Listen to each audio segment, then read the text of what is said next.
What if Margaery Tyrell married Jon Snow instead of Tommen? The wine that killed a king had long since dried upon the flagstones of the Great Hall, and yet the poison of that night lingered in every corridor of King's Landing, seeping into the mortar of alliances that only weeks before had seemed unshakable. Olenna Tyrell, who had lived through the reigns of more kings than she cared to number, understood better than most that a wedding feast, which ended in a boy choking upon his own throat, was not merely a tragedy, but an omen, and she read that omen with the cold clarity of a woman who had spent 7 decades learning to survive the cruelties of great houses. From the shaded gardens of the Red Keep, where the roses climbed their trellises and the sea breeze carried the salt of Blackwater Bay, she watched the Lannisters turn upon one another, and she watched Cersei's grief curdle into suspicion, and she knew that suspicion would find its way, sooner or later, to the girl she loved most in all the world. Her granddaughter had been twice a queen and twice made a widow before she had ever truly reigned, and now the golden bond that tied House Tyrell to the throne felt less like a crown and more like a noose slowly drawing tight. Cersei's eyes, whenever they fell upon Margaery, held a hatred that no courtesy could disguise, the hatred of a mother who had lost one son and feared the next would be taken from her by a rival prettier and cleverer and infinitely more beloved by the small folk. Olenna saw all of this, and she said nothing, and she began, in the quiet of her chambers with only the rustle of parchment for company, to consider paths that no one else at court would have dared imagine. It was in this season of unease that word came north to south, carried by merchants and ravens, and the whispers of men who traded in rumor as others traded in silk. In the frozen reaches at the very edge of the known world, where a great wall of ice divided the realms of men from whatever lurked beyond, a bastard of Winterfell had been raised by the votes of hardened brothers to the office of Lord Commander of the Night's Watch. Jon Snow, they called him, the natural son of the Honorable Eddard Stark, who had lost his head upon the steps of the Sept of Baelor. And though the name meant little to the ladies of the Reach, it meant a great deal to a woman who understood that the North had not forgotten its wrongs, nor forgiven the family that had orchestrated them. The rumor that followed was more startling still, and it moved through the taverns and the great halls with the speed of a thing men wished to believe. Stannis Baratheon, that grim and unbending claimant who had marched his weary host to the wall and there won a victory against the wildling hordes, had offered the young Lord Commander a prize beyond any bastard's dreaming. He would name him Jon Stark, true-born in the eyes of gods and men, and he would grant him Winterfell and the wardenship of the North, if only the young man would abandon his sworn vow and take up the banner of the Stag. It was a temptation forged to break a man, for Jon Snow had given his life to the Watch in words spoken before a weirwood tree, and yet he had also spent every waking hour of his childhood aching to bear the name that had been denied him, to belong fully to the family he had loved and lost. Olenna, hearing of this offer, set down her needlework and gazed for a long while at the fire in her hearth, and in that flickering light she saw not a distant bastard's dilemma, but the shape of a future she might yet build. A resurgent North, hungry for legitimacy and vengeance against the Lannisters, wedded to the wealth and strength of the Reach, might become a power that even a fracturing crown could not ignore. If the young Stark took Winterfell, he would need friends, and he would need coin, and he would need a wife whose blood carried the prestige to elevate a newly minted lord above the whispers of his baseborn origins. Where others saw the collapse of the realm, Olenna Tyrell saw the raw materials of a new order, and she meant to shape them with her own hands before some clumsier player ruined the opportunity. She summoned Margaery to her chambers on an evening when the light through the narrow window had gone amber and soft, and she poured wine for them both, and she spoke gently, as a grandmother speaks to a granddaughter she would spare from harm. She spoke of Cersei's growing malice, and of the danger that dwelt in every meal shared, and every corridor walked within these walls. And she spoke at last of the North, and of the young man who might soon be the North's rightful lord. Margaery listened with the composed attentiveness she had cultivated since girlhood, but beneath that practiced calm her grandmother saw something stir, a flicker of hope in eyes that had learned to trust little and expect less.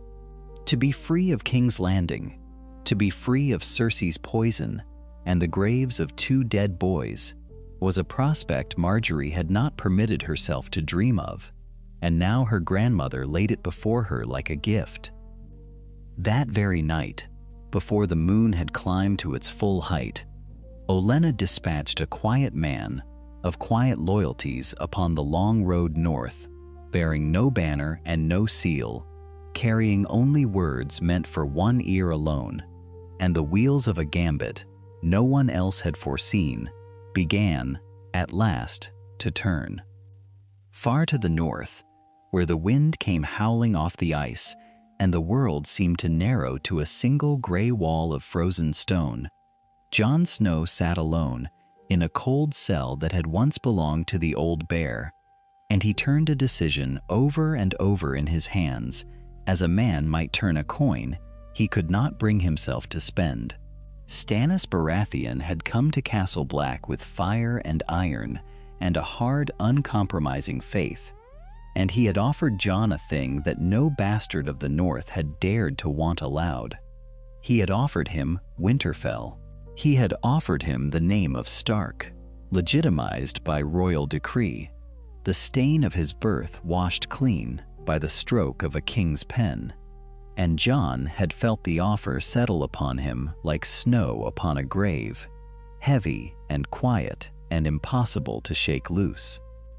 The candle upon the table guttered in the draught that found its way through every seam of the ancient keep,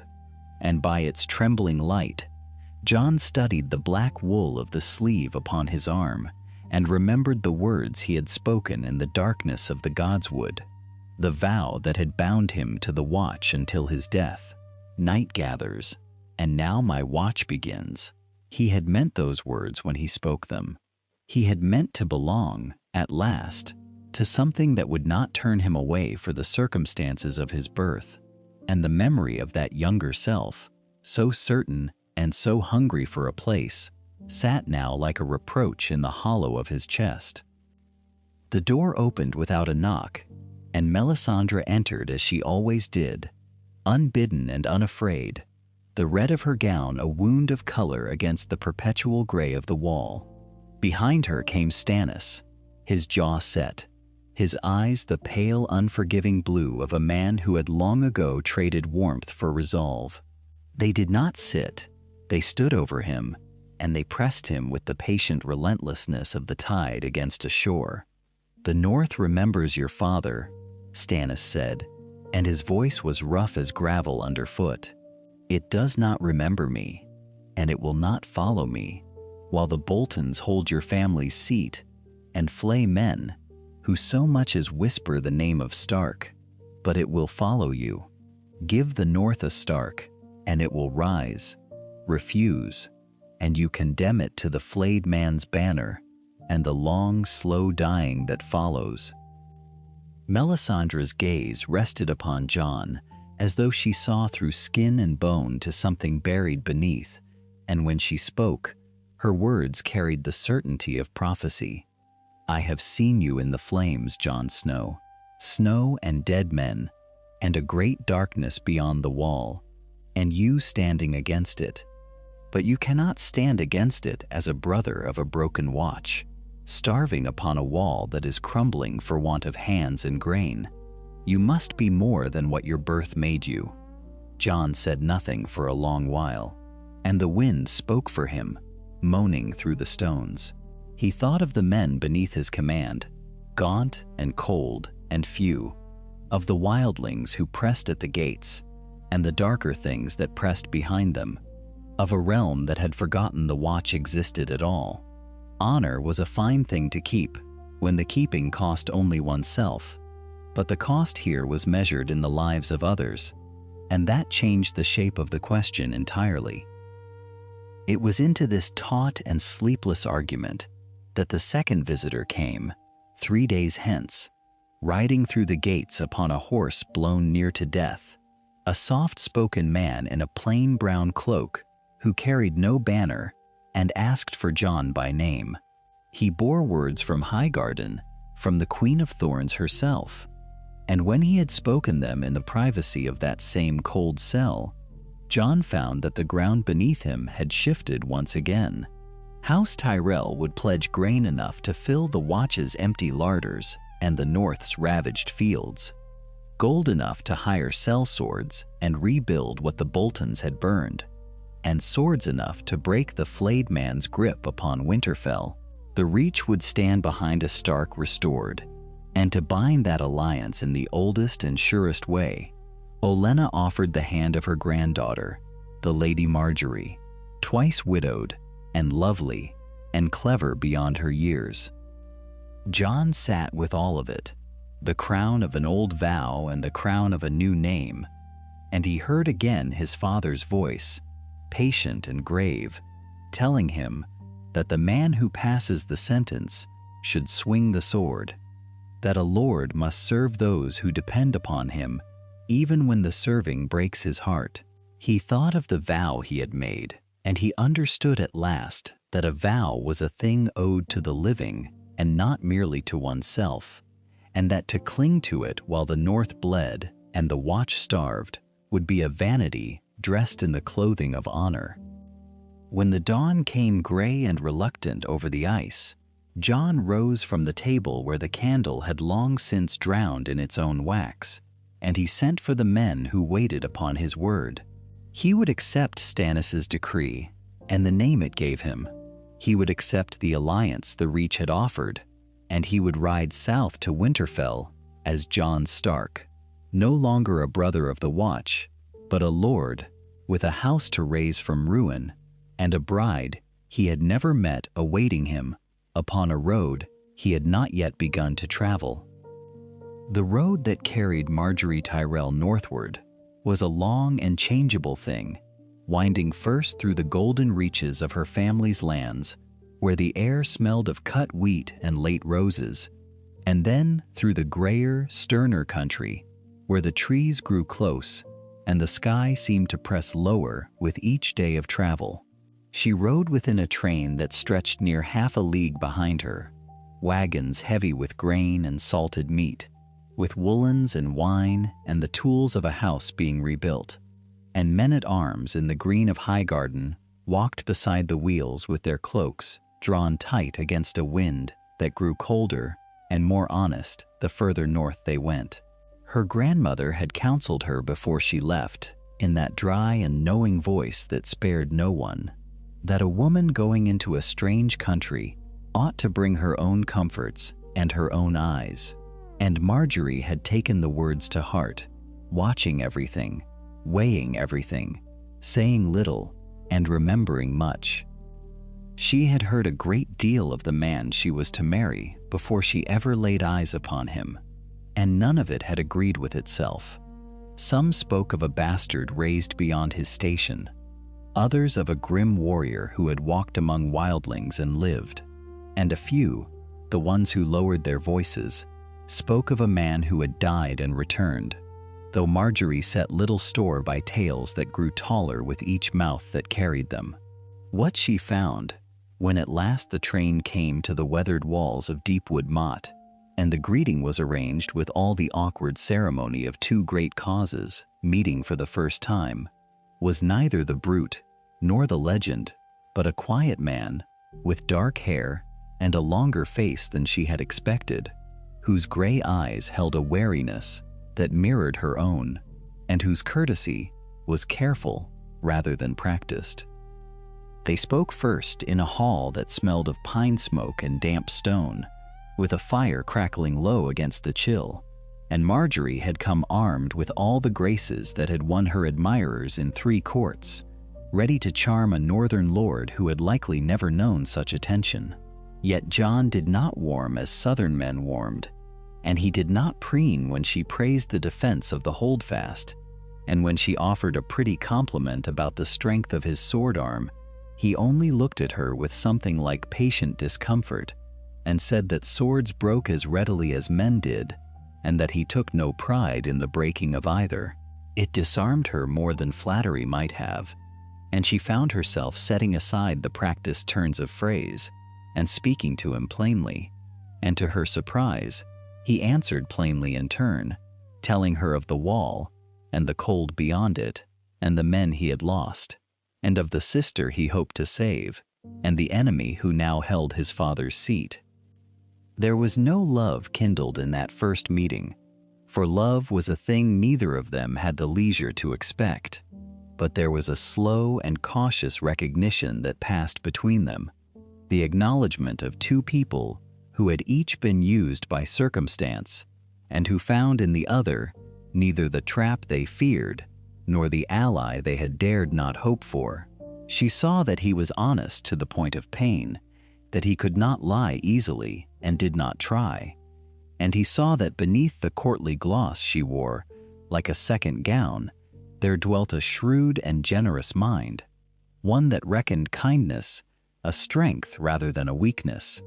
and that her ambition, real though it was, bent toward the mending of things rather than the mere gathering of them. It was enough. In a world coming apart, it was more than enough. Stannis Baratheon, who had no patience for the slow ripening of sentiment and needed the north bound to him before the snows closed the roads entirely, presided over the wedding at a holdfast hastily strengthened against the season and the enemy alike, its timber gates newly hung, and its yard churned to mud beneath the boots of soldiers. There was no sept grand enough for such a union, and no godswood old enough to satisfy every party, and so the vows were spoken beneath a sky the color of iron, with a red priestess standing near, and the old gods watching from a single carved weirwood.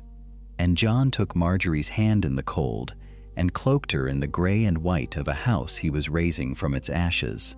It was a marriage of grain and steel and legitimacy, sealed to weld the Reach's wealth to the North's grievance and Stannis's crown, and every man who witnessed it understood that Winterfell and the Boltons who defiled it were the true object of the gathering. Word of it reached King's Landing, as such words always did, carried by ravens and whispered by servants, and Cersei Lannister received it in her chambers with a goblet already in her hand, and the taste of triumph turning suddenly to ash upon her tongue. The girl she had schemed to bind and blunt had slipped from her entirely, married now to a northern upstart and beyond the reach of the crown's designs, and the rage that rose in Cersei was cold and absolute. She spoke of the Tyrells as traitors, cut the threads that had bound them to the throne, and turned instead toward the gaunt and armored piety of the faith militant, arming zealots she believed she could command, never once perceiving that in casting off the steadying wealth of the Reach she had begun, with her own hands, to loosen the very stones beneath her son's seat. Far to the north, beneath a sky the color of hammered pewter, the host that Jon Snow had gathered moved out from the smoking ruin of Stannis Baratheon's camp and into the white silence of the Winterlands.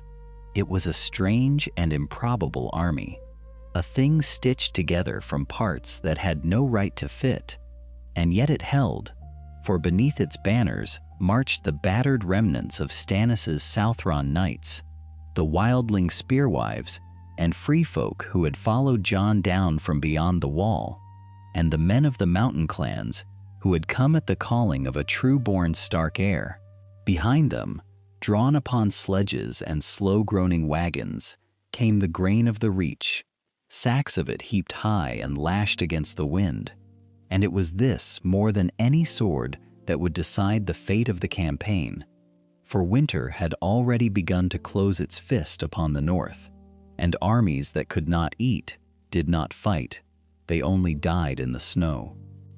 Jon understood the country as no southern commander could, for he had walked it as a boy and ranged it as a man of the watch, and he knew the way the drifts gathered in the hollows, and the way the frozen rivers might be crossed, and the way a host could be swallowed whole by a storm if it lingered too long in the open. He sent the wildlings ahead as scouts, silent shapes in white furs who moved through the trees like ghosts and returned with word of Bolton outriders and hidden trails and the true depth of the snow upon the King's Road, where a lesser force would have foundered in the great open plain before Winterfell, mired and freezing and picked apart by the cold long before any battle could be joined. Jon led his men along the sheltered ways, through the wolfswood and the folds of the land, so that they came upon the enemy not as exhausted stragglers, but as a host still whole and still fed. The feeding of it was Margaery's work, and she gave herself to it with a quiet intelligence that surprised the hard men of the north who had expected a soft flower of the reach. She rode with the baggage, and she counted the sacks herself, and she learned the names of the granary masters and the wagoneers,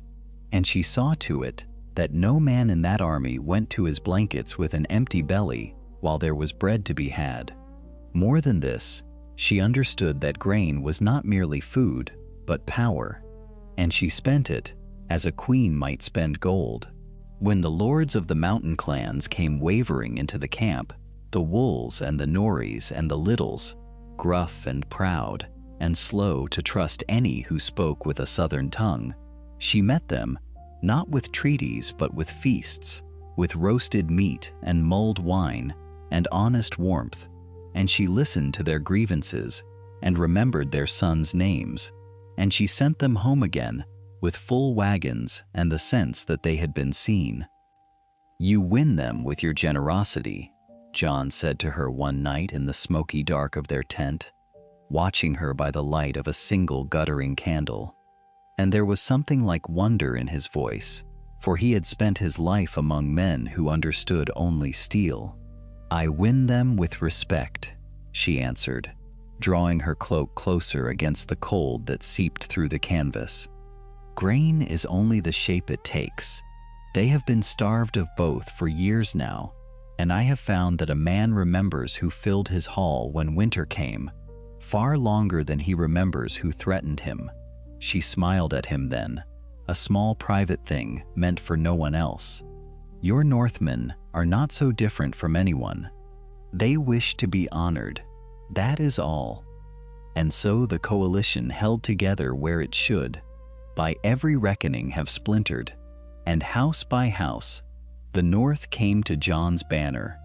drawn by the ancient loyalty they bore the name of Stark, and held there by the careful, patient art of the woman he had wed.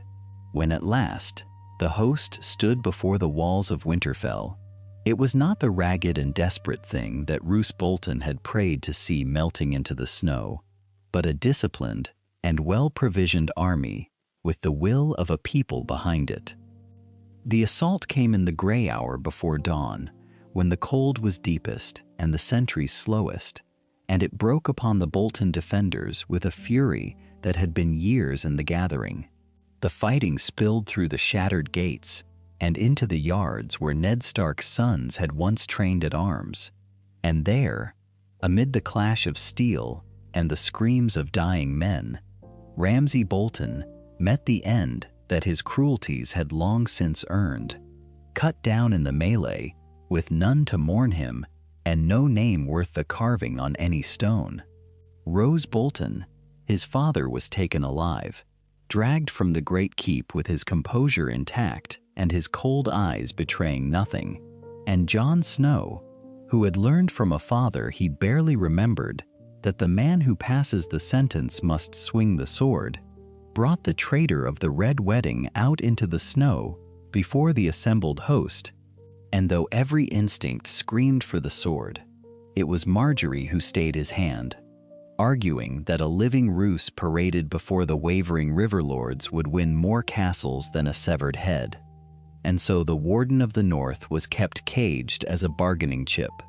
a mercy that unsettled the Northmen, even as it doubled their gains from his shoulders in the sight of all. The direwolf banners rose once more above the walls of Winterfell that morning, and the Northmen wept to see them, and Jon and Margaery passed together beneath the ancient gate, as lord and lady of a house restored, not knowing yet what tidings rode north to meet them. Far to the south, beneath a sky the color of old bone, King's Landing had begun to consume itself in ways that no army could have accomplished. The tidings that rode north to Winterfell told of a city where the old order had come undone, where the crown that had once seemed unassailable now sat upon a throne that trembled beneath the weight of its own decisions.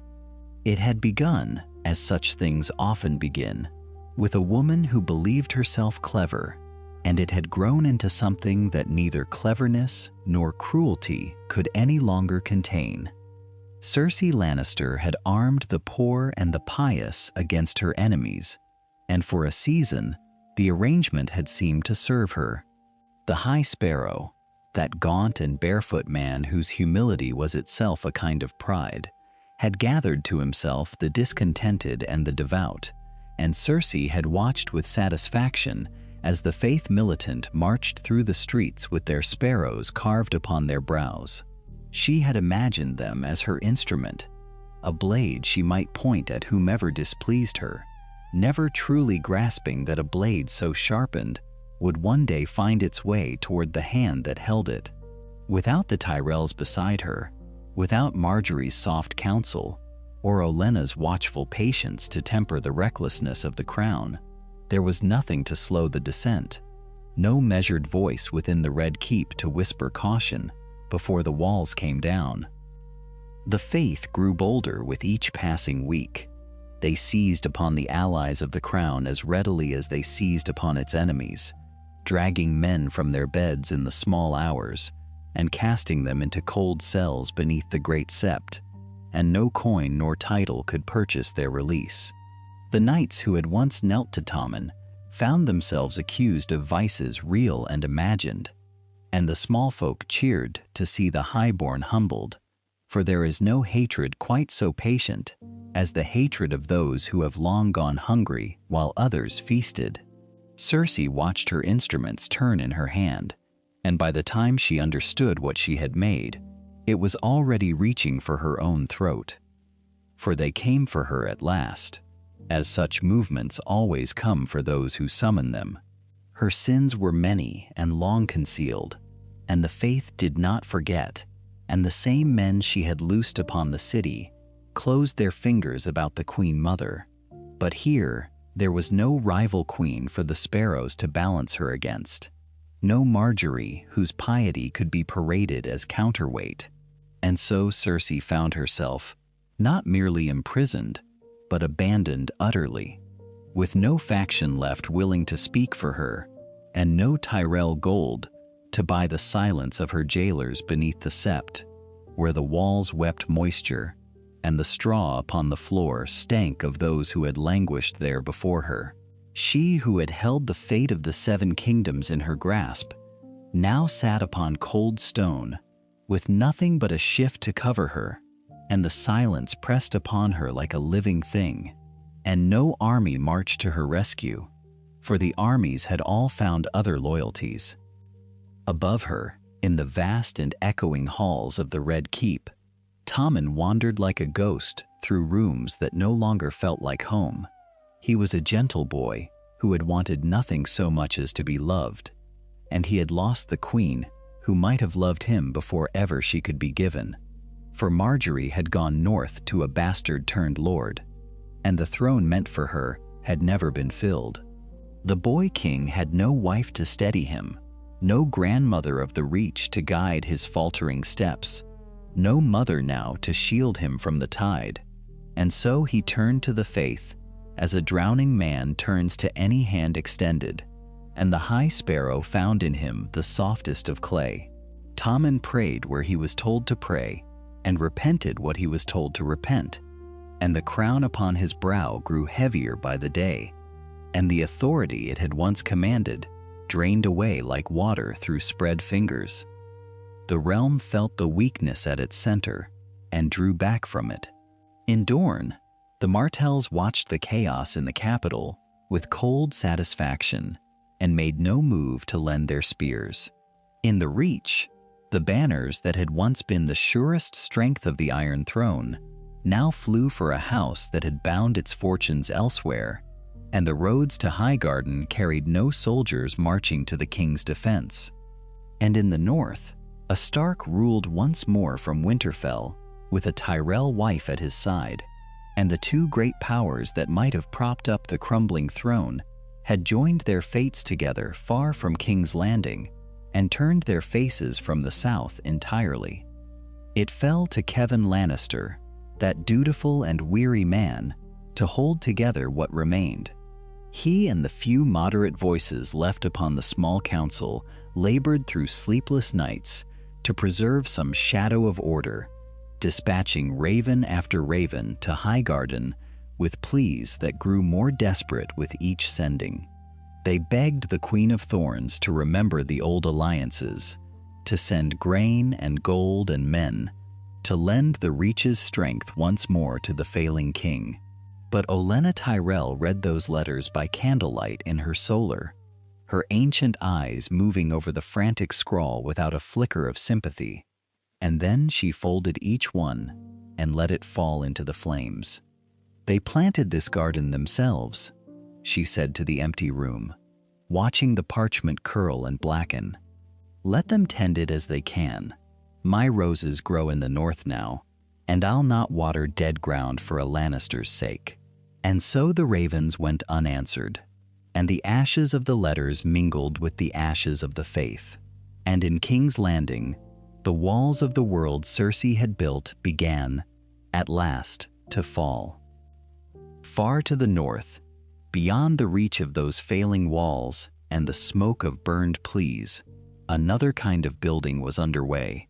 patient and slow and rooted in cold earth. Winterfell rose from its ruin, one stone at a time, and each stone was set by hands that had learned the true weight of labor through the long dark of that winter.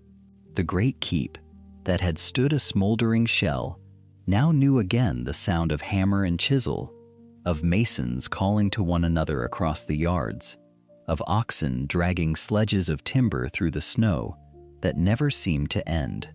Jon Snow, who was Jon Stark now by royal decree, walked those yards each morning with the wind biting at his face,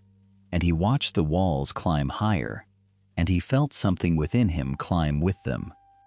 Margaery walked at his side more often than not, wrapped in furs that had once seemed absurd to her southern sensibilities and now felt as necessary as breath. She had come to the north expecting to endure it, to soften it with charm and warmth, as she had softened every hard thing that crossed her path, and instead, she had found herself changed by it. The north did not yield to charm. The lords of the mountains and the wolfswood did not care for pretty words spoken with pretty smiles, and they told her so, bluntly, in the plain manner of men who had never learned to lie, because lying had never kept them warm. At first, this had wounded her, this refusal of the games she had mastered. But slowly, she came to understand that honesty was its own currency here, more precious than gold, and she learned to spend it. She learned to say what she meant and to mean what she said, and the northern lords, watching her, began to trust her in a way they trusted few who came from beyond the neck. And Jon, in turn, learned from her. He had always been a man of duty and directness, a man who found the maneuvering of courts distasteful and the smiling faces of ambitious men something to be endured rather than employed. But Margaery showed him, with a patience that surprised them both, how a word placed carefully could accomplish what a sword could not, how a feast shared and a kindness remembered could bind a wavering house more surely than any oath sworn under duress. She taught him to see the whole board and not merely the piece before him, and he found that this sight, once bitter to him, could be turned to the service of things he loved. So each tempered the other, the rose learning honesty and the wolf learning grace. And in the tempering, something grew between them that neither had planned for and neither could name aloud, an affection quiet and deep as the roots of the weirwood in the godswood, where Ghost lay in the snow with his red eyes half closed and watched them pass. It was into this Winterfell, half rebuilt and half wild with winter, that Sansa Stark returned. She came down the King's Road in a cloak the color of the gray northern sky, having fled the veil and the schemes that had closed around her there. And when the gates opened to her, she wept at the sight of the walls she had never thought to see again. The reunion in the yard was a careful thing, heavy with all that had passed between them, for Sansa remembered Jon only as the base-born boy her mother had scorned, the half-brother she had never troubled to know, and now he stood before her a lord and a Stark by name, holding the seat that had once belonged to their father. There was a tightness in her at first, a wariness born of too many betrayals in too few years, and she watched him as one watches a river whose depth cannot be known. But then Ghost came loping across the snow, silent and white, and pressed his great head against her hands, as though he had never forgotten her scent, and something in her broke open and mended in the same breath. She looked at Jon then not as a rival to her claim, but as the only kin she had left in the wide, cruel world, and she embraced him, and the wariness fell from her like snow shaken from a branch. Between Sansa and Margaery there grew a different bond, tested almost at once when a faction of northern lords, distrustful of two southern-schooled women shaping their kingdom, moved quietly to name Sansa alone as regent, and push the Tyrell rose from the council. A challenge the two women turned aside, only by presenting a united front that proved, to the watching hall, that neither could be played against the other of two women who had both survived the court of King's Landing and carried its scars beneath their skin. They spoke in low voices in the warmth of the solar, of Cersei and the things she had done, of the Sept and the men who ruled through fear, of the small daily cruelties that a woman learned to weather in that place. And in the sharing of these memories, a respect took root that neither would ever speak of plainly, but both would rely upon in the days to come. It was an alliance of the wounded, cautious and clear-eyed, and it made the House of Stark stronger than any wall. Then, as the deep of winter began at last to loosen its grip, Margaery discovered that she was with child. The news moved through Winterfell like a warmth traveling through frozen ground. And when word of it reached the halls of the northern lords and rode south to Highgarden on the swiftest ravens, it changed everything. A true-born Stark heir with the blood of the Reach in its veins was a thing no lord of either land could turn away from, a knot tied in the very flesh of the future, and the men who had watched and waited now bent themselves fully to the cause. In the godswood, Jon knelt before the heart tree with his hand upon Margaery's, and he felt the weight of what was coming settle upon them both. The world beyond the narrow sea had always seemed a thing of rumor to the men of the north, a place of golden cities and foreign gods that mattered no more to them than the shape of the clouds. And yet in those thawing weeks, the rumors began to arrive with a weight that could no longer be dismissed. Traders came up the White Knife with their holds full of Associ wares, and among the spices and silks they carried stories that spread from tavern to hall, like sparks through dry grass. There was a girl across the sea, they said, a silver-haired girl who had risen from nothing and broken the slaver cities one after another, and at her heels walked 3 dragons grown to the size of horses, of wagons, of things too large for the mind to hold. Some laughed at such tales and called them the drink-talking, but others fell silent, for the name the traders spoke was one that the old maesters still whispered with a careful glance over the shoulder. Targaryen, the last of the dragon blood, and she was coming into her strength. Jon heard these accounts in the great hall of Winterfell, seated with his elbows upon the scarred oak table while the fires burned low, and the wildlings who had drifted south of the wall lent their own strange knowledge to the telling. Tormund Giantsbane had spoken of the free folk who had heard the reports from wandering crows, and he had leaned close and said that a woman who could tame a dragon was a woman worth watching, for the world was turning in ways that no lord in his warm castle had yet understood. Jon listened, and something in him shifted, for he had spent so long staring north into the dark that he had nearly forgotten the wideness of the world in every other direction. Dragons abroad, and the dead stirring beyond the wall. And here, in the middle of it all, a fragile kingdom trying to knit itself together with treaties and marriages and the slow, patient work of trust. He turned the reports over in his mind long into the night, and the fire had burned to embers before he sought his bed. It was into this shifting balance that Stannis Baratheon cast his own ambition, and the timing of it strained the coalition as nothing had before. The Iron Throne had never left the mind of the man who believed himself its rightful holder. And now, with the North secured behind him and the Bolton stain wiped clean, he saw the road south open at last. He wrote to Jon in the clipped, hard language of a soldier who did not waste words, informing him that the hour had come to march, that the strength of the North and the wealth of the Reach would together break the false boy king upon his seat of swords, and that he expected the men who had sworn to his cause to honor that oath in the field. The letter arrived on a gray morning, and Jon read it standing at the narrow window of his solar with the cold stone beneath his boots and the pale light falling across the parchment, and he felt the trap of it close around him.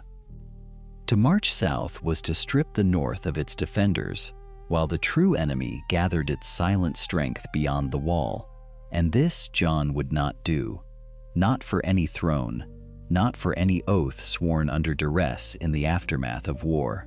He set the letter down and spoke of it to Margaery that evening, as she sat by the fire with her hand resting upon the swell of her belly, and she listened with the still attention she brought to every matter of consequence. He told her that Stannis did not understand what waited in the dark,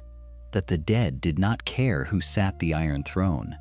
and that to spend northern lives conquering King's Landing while the wall stood undermanned was a folly he would not commit. Margaery did not argue, for she had learned that his conviction on this matter was as fixed as the roots of the heart tree, and instead she asked him what her grandmother would counsel, for Olenna Tyrell saw further than most and cared nothing for the pride of kings.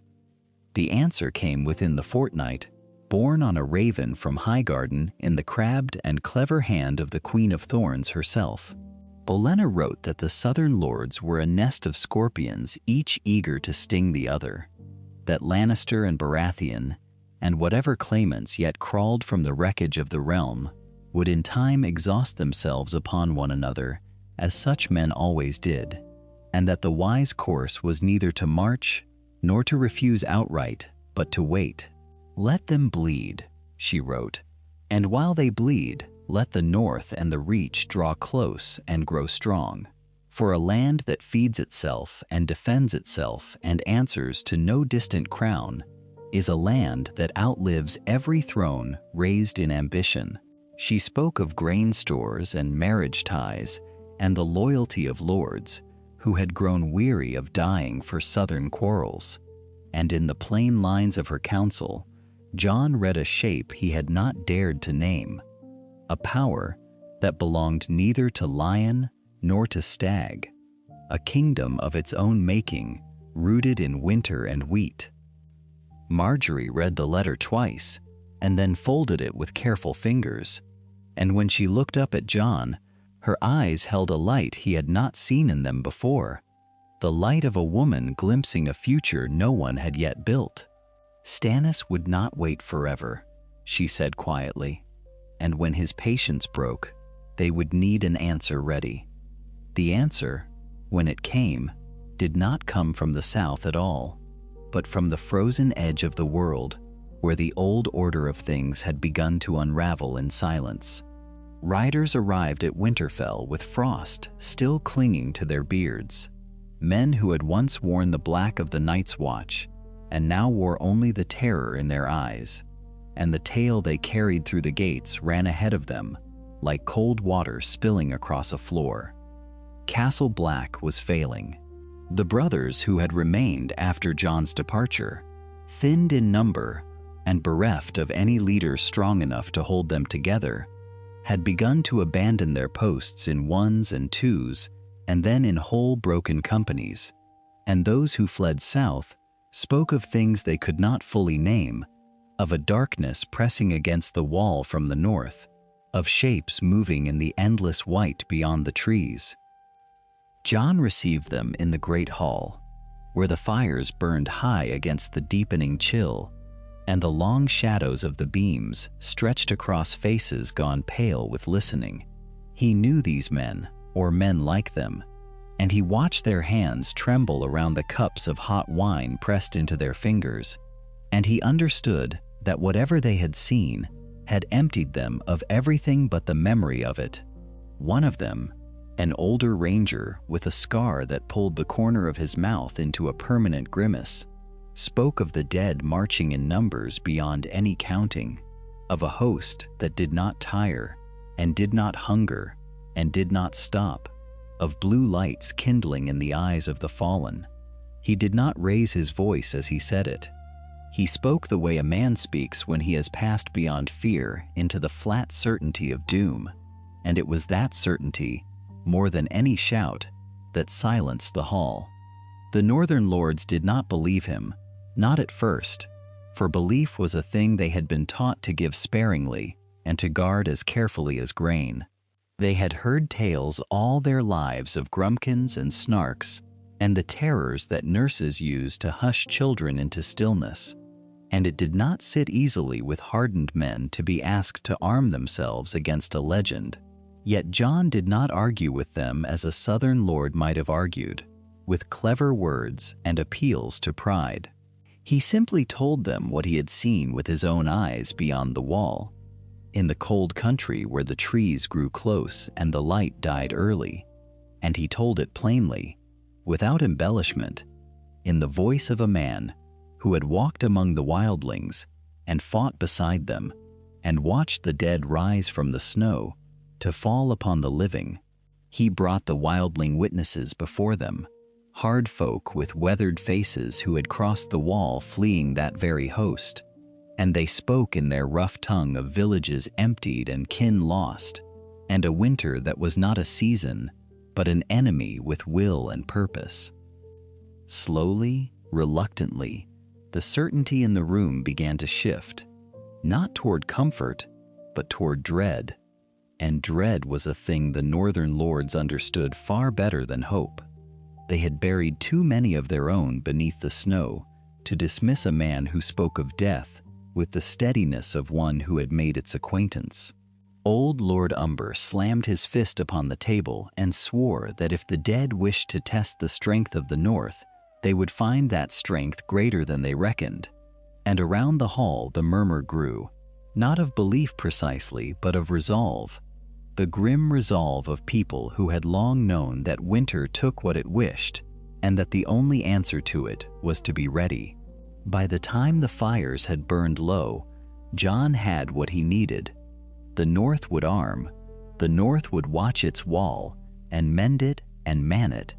and it would do so believing at last that the thing beyond it was real. Margaery listened to all of this from her place near the high seat, saying little, watching much, and in the private hours that followed, she turned her mind to the question that no sword could answer. which was how a kingdom of frost and stone was to be provisioned against an enemy that could not be killed by ordinary means. She had learned in the telling that the creatures could be undone by fire and by a black glass called obsidian, dragon glass the wildlings named it. And she had learned too that such glass was rare and scattered and held by no lord in any quantity worth the name. Where the lords of the north saw only an obstacle, Margaery saw a market, and where they saw impossibility, she saw the quiet arithmetic of her family's wealth. She wrote to Highgarden that very night, her candle burning steady against the dark, and in careful hands, she began to lay the foundations of a design that no southern court would have thought to build. Grain that could not freeze, oils and tallow and pitch to feed 1,000 fires, merchants and miners to be sent quietly to the far corners of the realm where obsidian might yet be found, at Dragonstone and beyond, and coin enough to buy it before any other soul thought to ask its price. She would turn the golden abundance of the Reach, all its harvests and its ships, and its patient centuries of accumulated riches, toward a war that the lords of the South still laughed to hear named.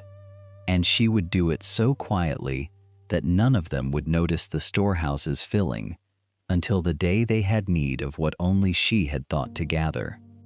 Far to the south, while Margaery's ledgers filled and her storehouses swelled,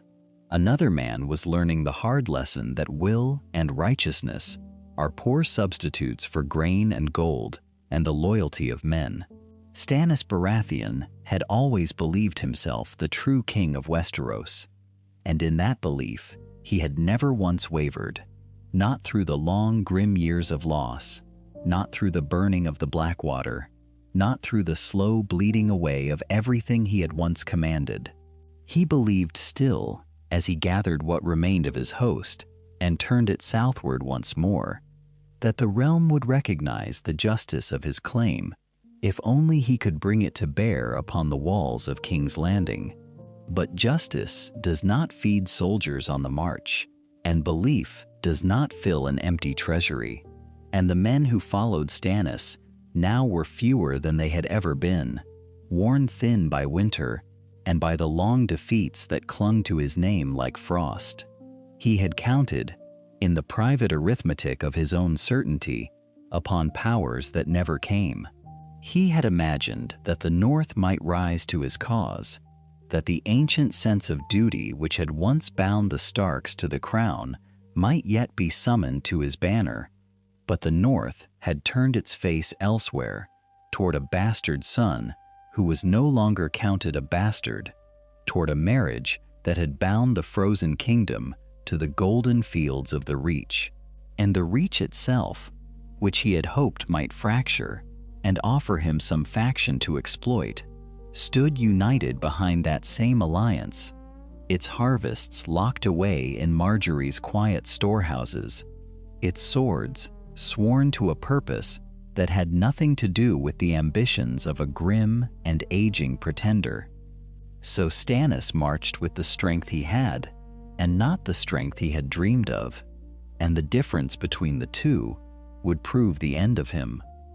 The breaking came outside the walls, in the cold, clear light of a winter morning, when his overextended host met the forces arrayed against it, and discovered how little conviction weighs against superior numbers and fuller bellies. It was not a battle so much as a collapse,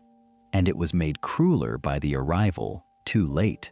of a rider from Winterfell bearing Jon's refusal to march. For Stannis read those words upon the field, and understood in his final hour that the North he had made had unmade him, that the Stark he had crowned would not spend a single spear to save the stag who had raised him, a dwindling of a cause that had never truly been anything but the shape of one hard man's stubbornness given flesh and steel. When it was done, Stannis was no longer a player upon the board of the realm, and though his fate would be spoken of in whispers for years afterward, the practical truth was simpler and more consequential than any tale. The last great obstacle to the ambitions of others had been removed, and the strange debt that had once bound the honor of the North to the Baratheon cause was quietly dissolved, freeing men in the far north to look to their own strength and their own purposes without the burden of a promise made to a dying flame. Yet even as Stannis broke upon the walls, those walls themselves were rotting from within, and the rot had a name and a face and a golden crown of hair. Cersei Lannister had spent her cunning like a spendthrift spends coin, arming zealots to destroy her rivals, loosing upon the city a hunger for righteousness that she believed she could command and could not.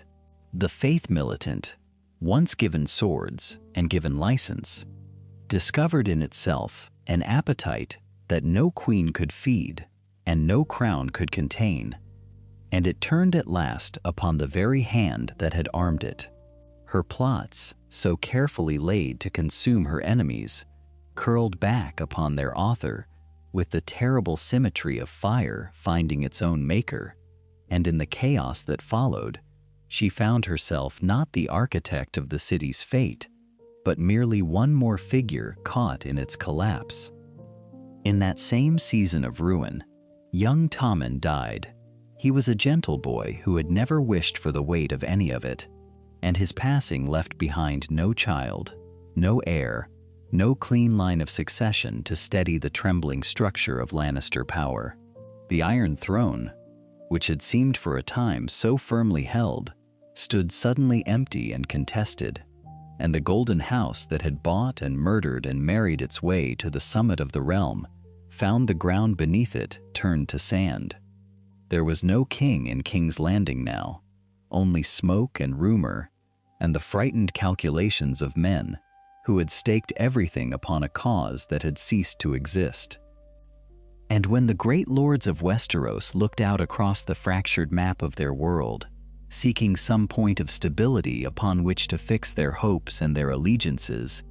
their eyes were drawn again and again to the same quarter, not to the ashes of the capital, not to the broken remnants of the crownlands, but northward and westward to a union that had been dismissed as a curiosity and now revealed itself as the most formidable arrangement of power in all the realm. The North and the Reach, bound together by a marriage that gossips had once laughed at, stood whole and provisioned and secure, while every other power crumbled, and the man at its head was no longer merely a bastard who had risen above his birth.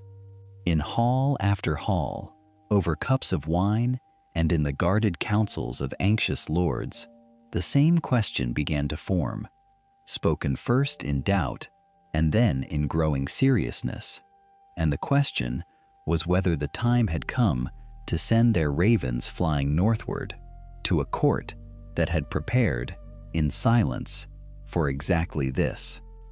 The ravens came, as Jon had known they would, and with them came the lords themselves, riding hard through the last of the autumn's kindness before the true cold closed the roads. They arrived at Winterfell in the space of a single fortnight, banners of houses that had not shared a hall in living memory dipping beneath the same gray walls, and the great courtyard that had stood so long in silence filled once more with the stamp of horses and the murmur of men who did not entirely trust one another and did not entirely trust the reason they had come. Jon watched them arrive from the walls above the gate, wrapped in a cloak of black wool, and he felt the weight of what he was about to attempt settle upon his shoulders like snow.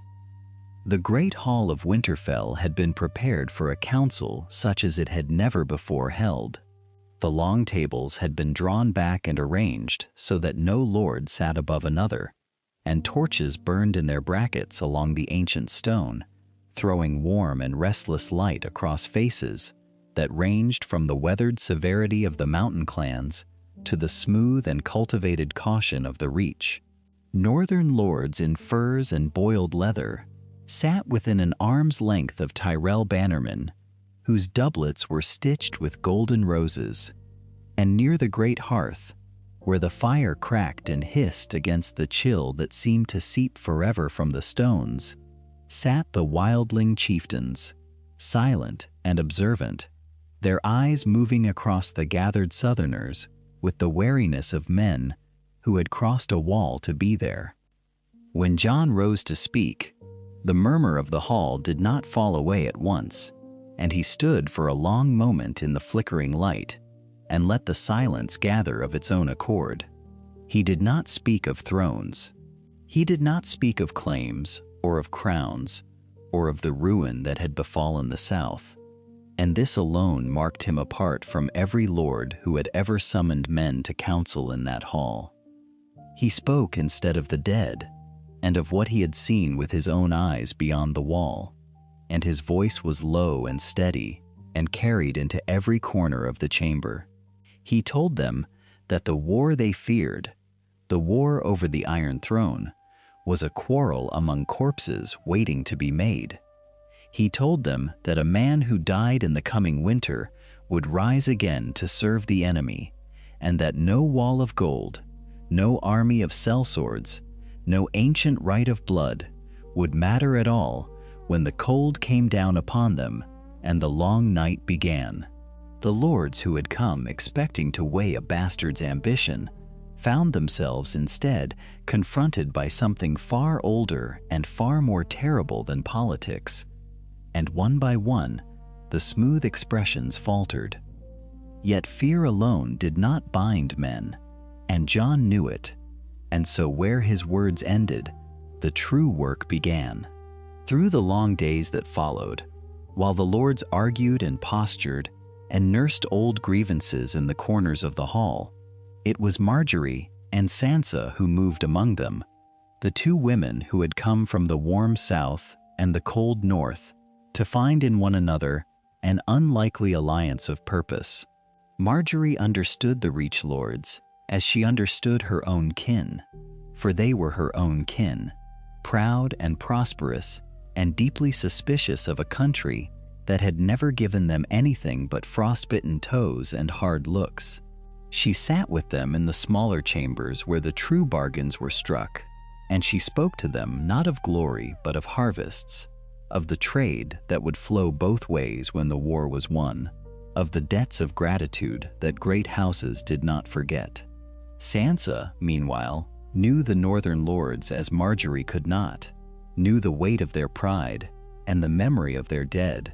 and she moved among them with the quiet authority of a Stark returned to her home, soothing the ones who bristled at southern gold, and reminding them that survival did not care for the color of a man's cloak. Between the two of them, the fractures in the hall began, slowly, to knit. A dispute between House Glover and a Tyrell bannerman over provisions was settled, with a division of stores that left both men grudgingly satisfied. A mountain chieftain who had sworn he would sooner die than march beside a rose-wearing Southerner was brought, over 3 nights and a great deal of ale, to a wary handshake, and through it all, the sense grew among the gathered lords that this court, whatever else it was, functioned, that decisions were made and honored, and that the two women at its heart could be trusted to remember every promise given and every slight endured. When at last the council was called to its close, the lords rose one after another and pledged what they had come at last to understand they must pledge, their men and their grain and their steel, to a single unified command beneath Jon Snow, whom none of them any longer thought of as merely a bastard. And in the same breath, before the whole assembled strength of the North and the Reach, Jon named Margaery the chief administrator and diplomat of the coalition they had forged, not his consort merely, but his equal in the governing of it. And he named Sansa to hold Winterfell itself while they turned their faces toward the war. There was a silence when he finished, and into that silence rode a mud-spattered rider through the outer gate, bearing upon his cloak a sigil no one in that hall had expected to see so soon. The rider brought no immediate ruin, only word of a merchant galley run aground in the shallows off White Harbor, its hold full of a cargo that would soon matter more than any of them yet understood. But the interruption served its purpose in the mind of Margaery Tyrell, for it reminded her, as if the gods themselves had sent a messenger, that the world beyond the walls of the north had not paused to await their reckoning. There were other powers moving across the wide face of the earth, and one of them in particular had begun to occupy her thoughts in the long hours after the council had disbanded, when the braziers burned low and Jon sat brooding over the maps, as though staring at them long enough might reveal some path she had not already traced a dozen times. She waited until the hall had emptied and the servants had withdrawn before she spoke of it, and even then she chose her words with the care of a woman placing coins upon a scale. The dead, she said, could not be met by any army they might raise between them, however many lords bent the knee, however deep the granaries ran. She had counted the swords, and the sum of them, when set against a host that grew with every man it killed, came to something perilously close to nothing. What they needed, she told him, was fire and dragons, and a claimant across the narrow sea who had shown herself willing to spend her strength on causes not strictly her own.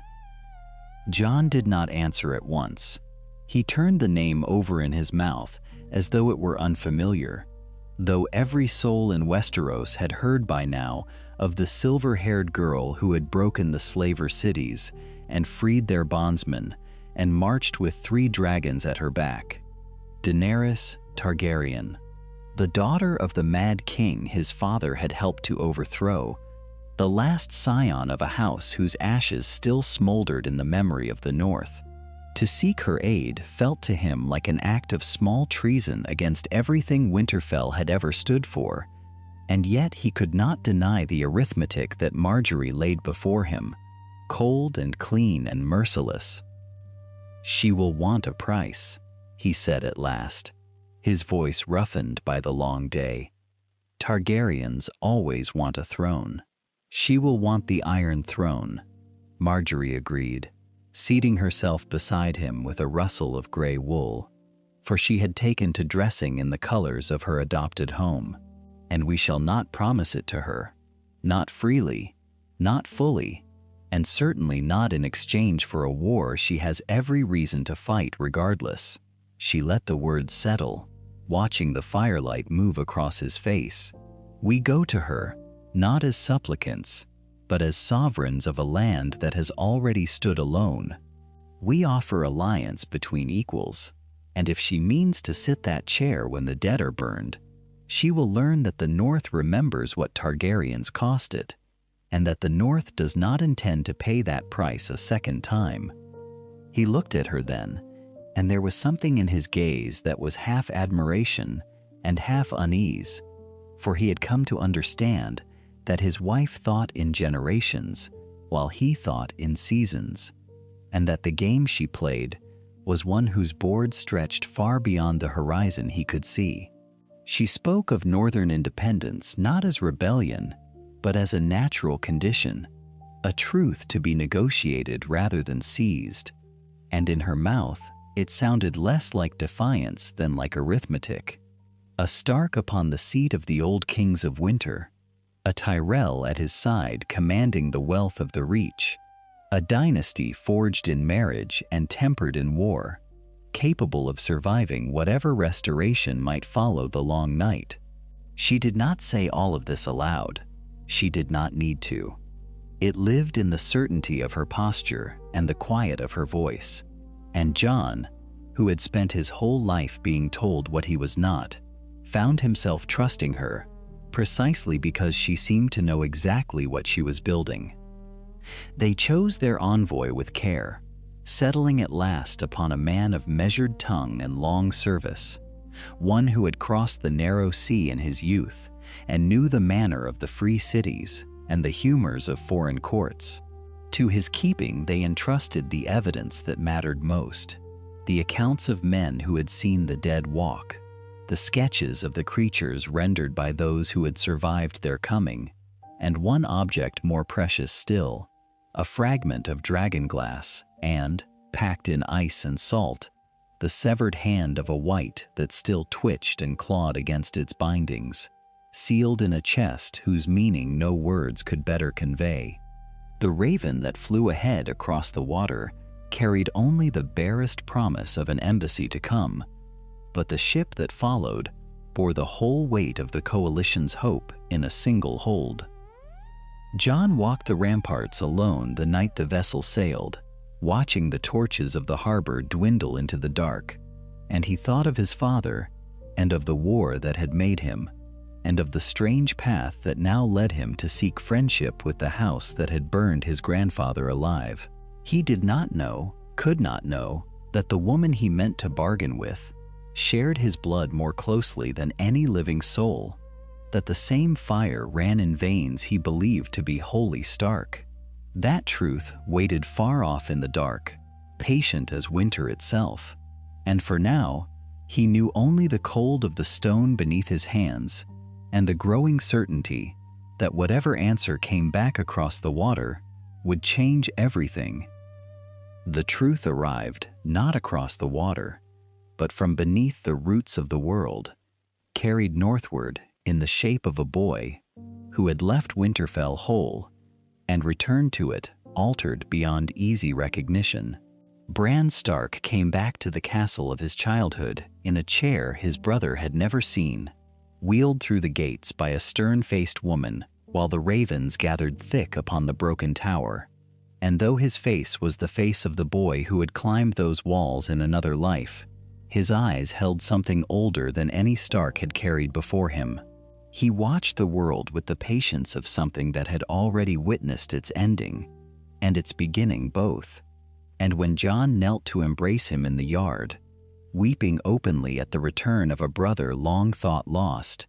Bran suffered the embrace with a gentleness that did not quite reach the strange stillness behind his gaze. It was beneath the sentinel tree in the Godswood that Bran told him,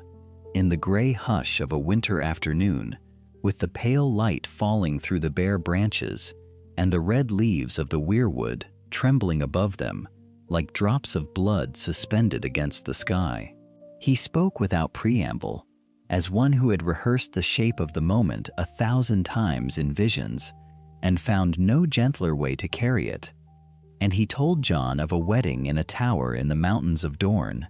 of a marriage sealed in secret and a promise made in blood, of a mother who had died bringing forth a son and had whispered his name to the only man she trusted to keep him hidden. He told Jon that he was no bastard, that he had never been a bastard, that the blood in his veins was the blood of dragons and the blood of the North joined together, and that the father he had mourned as his own had been in truth his uncle, guarding a nephew's life with a lie that had cost him his honor in the eyes of every soul who ever named him faithless. Jon did not speak for a long while. He sat upon the cold ground with his back against the pale bark of the tree, and the wind moved through the godswood and stirred the fallen leaves about his boots, and something in his face seemed to come loose from its moorings, some certainty he had carried since boyhood, dissolving like frost beneath a sudden thaw. He had spent his whole life learning to bear the weight of a name that was not fully his, learning to want nothing and expect less. And now he was told that the very foundation of that patient sorrow had been a fiction, that he was not less than his siblings but something the realm might name greater than them all. The knowledge did not feel like a gift. It felt like a wound reopened, like the ground giving way beneath a man who had at last grown used to standing. He carried the truth to Margaery that night, because there was no one else in all the world to whom he could carry it, and he found her in their chamber by the fire, with a fur drawn about her shoulders and a book unread upon her knee. She saw at once that something had broken in him, for she had grown fluent in the small language of his face, and she set the book aside and drew him down beside her and waited, saying nothing, until the words came. When they came haltingly, a man laying down a burden he did not know how to hold, and she listened with her hand upon his, and her clever mind already moving through the vast and dangerous country his words opened before her. She understood the whole of it before he finished speaking. She understood that the man she had married was, by every law the realm had ever kept, the rightful heir to the Iron Throne, that his claim ran ahead of the woman whose dragons and armies now marched toward the war in the north, that a single loose word could set the realm to tearing itself apart in the very hour it most needed to stand as one. She had been bred from birth to weigh such things, to see the throne behind the man and the war behind the crown, and yet, as she looked at Jon's stricken face, she felt something more than calculation stir within her, a fierce protectiveness that surprised her with its warmth. "You must tell no one," she said at last, her voice low and steady in the firelight. "Not your sisters, not your brother, not the woman who sails to us with her dragons. Not yet. The dead are at the wall, and a realm at war with itself cannot fight them. If this becomes known before the war is won, we will have 2 thrones and 1 grave, and the grave will take us all." Jon looked at her, and in his eyes she saw both the anguish of a man who longed to be free of every crown, and the dawning trust of one who had found, at last, a partner equal to the weight he carried. "And after?" he asked. "When the dead are beaten, if they can be beaten, what then?" "Then we will choose again," she answered, "with the living saved, and the realm whole enough to bear the choosing. But that is a door for another season. Tonight we bury this, you and I together, and we speak of it to no living soul." She took his hands in both of hers, and the fire crackled, and outside the wind rose against the ancient stones, and in the sealing of that secret between them, something bound them closer than any vow the Septon had spoken. The banners came before the queen herself,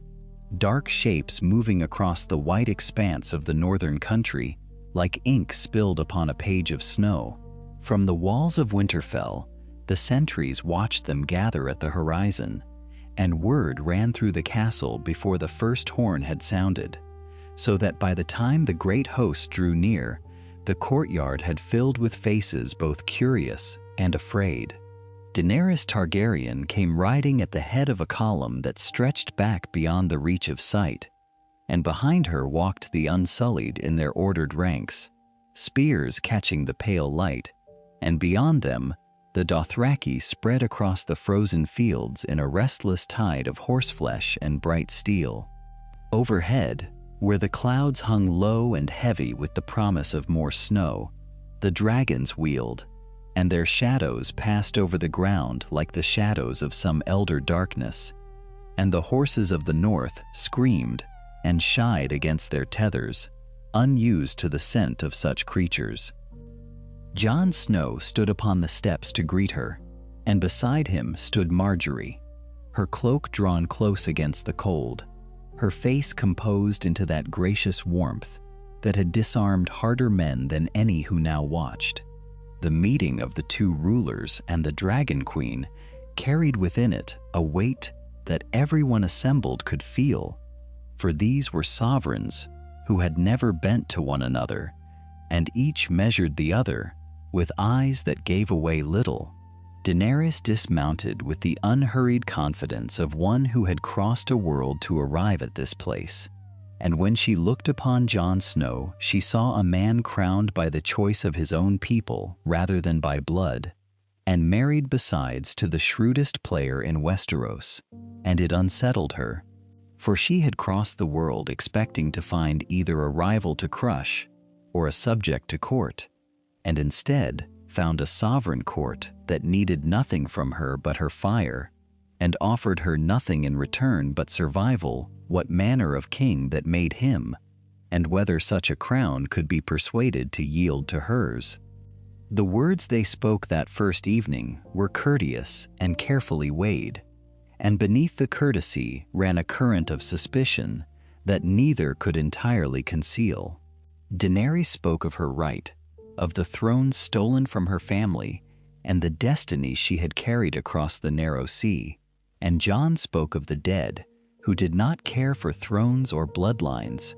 who came without banners and could not be reasoned with or bought. There was pride in both of them,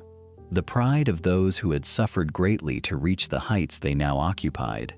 And pride is a poor foundation upon which to build an alliance. Yet the enemy at the wall was greater than any pride,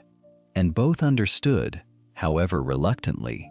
that they needed one another if any of them were to see another spring. It was Margaery who kept the fragile thing from breaking in those first uneasy days,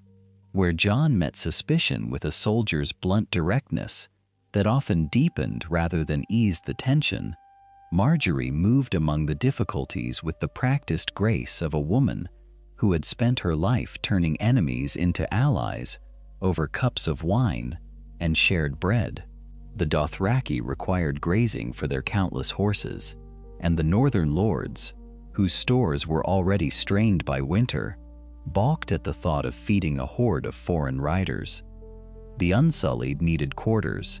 and there was talk among the small folk that these grim, silent men were not truly men at all. Daenerys and her advisors expected the North to defer to her command, while the northern lords had sworn themselves to no one but the king in the north, and the question of who would lead in battle threatened to unravel everything before a single blow had been struck against the dead. Through all of it, Margaery worked, arranging provisions from the Reach that her grandmother had wisely sent north in the autumn, negotiating quarters with lords who trusted her softness more than they trusted her husband's severity, and crafting a structure of shared command in which neither Jon nor Daenerys was made to bow to the other. She hosted feasts that seated Dothraki bloodriders beside northern bannermen, and though the first such gatherings were tense affairs of watchful silence, by the third or fourth there was rough laughter and the passing of ale, and the alliance began, slowly, to feel less like two hosts encamped upon the same field, and more like a single army with a single purpose. Between Jon and Daenerys, there grew a working respect that was hard-won and grudging, forged in the long councils where they argued over strategy and supply and the disposition of the dragons. She came to see that he was no fool, that his knowledge of the enemy beyond the wall exceeded that of any living man, and he came to see that she was more than the sum of her titles, that she had governed and freed and conquered and carried the burden of it as heavily as he carried his own. Yet whatever might have kindled between them in another life was foreclosed entirely by what Daenerys observed each day, for she saw how Jon turned to Margaery in every matter, and understood that whatever might once have grown between herself and this king had no soil in which to take root, that left no room for another, and she understood that this king was already bound, heart and crown alike, to the woman at his side. And so Daenerys ceased to regard the Stark-Tyrell marriage as any rivalry of the heart, and began instead to regard it as a matter of policy, a knot of power in the north that she could neither loosen nor cut, but must instead learn to move around. She watched Margaery arrange the world so smoothly to her husband's advantage, and a cold appreciation stirred in her, mingled with something harder, for she recognized in the younger queen a rival of a different and more dangerous kind, and she began to wonder how such an alliance might be managed once the dead were finally in the ground. The dead came south with the first true snows of winter, and there was no herald to announce them, no banner to name their coming, only a silence that spread ahead of them like a cold breath across the land. The men who kept watch along the wall had grown accustomed to the endless white of the world beyond, to the way the horizon shivered in the wind, and so when the horizon began to move, when the whiteness itself seemed to gather and advance in a slow and lightless tide, they did not at first understand what they were seeing. Then the horns sounded, 3 long blasts that shuddered through the ancient ice and carried down into the great fortress where the coalition had gathered its strength, and every soul who heard them felt the sound settle into their bones like a judgment. Whether the wall was thrown down or merely opened, no one who survived could afterward agree, for the magic that had held it standing for 8,000 years failed in a single terrible hour, and where there had been a barrier of ice reaching toward heaven, there was now only a breach, a wound in the world through which the dead poured without number and without end. The men stationed there fell back as they had been ordered, retreating along the roads that had been cleared and marked in advance. And this orderly withdrawal, this refusal to make a doomed stand upon indefensible ground, was itself a fruit of the long councils that had come before. They had known they could not hold the wall. They had chosen instead to hold Winterfell, and every wagon of grain, every child led south, every wall repaired, and every trench dug had been made ready against this hour. Jon Snow rode at the rear of the retreat, and he watched the land behind him fill with the pale shapes of the dead, and he felt the old cold that he had carried since his rangings beyond the wall settle once more into his chest, familiar now, almost a companion. Beside the columns of the north marched the spears of the Reach in their green and gold, and the free folk who had come through the breach ahead of the enemy, and above them all wheeled the dragons, vast and terrible against the gray sky, their wings casting shadows that raced across the snow. When the first great host of the dead closed upon the marching column, Daenerys turned Drogon upon them and loosed a river of fire, and the whites burned in their hundreds, their dry and frozen forms taking the flame like kindling, and for a moment it seemed the sheer power of the dragons might undo the enemy entire. Yet the dead did not fear fire as living men did, and behind every rank that burned came 10 more, and behind those 10 100, and the numbers of them did not lessen but seemed rather to grow. For every man who fell in that long retreat rose again within the hour to march against the friends who had carried his body.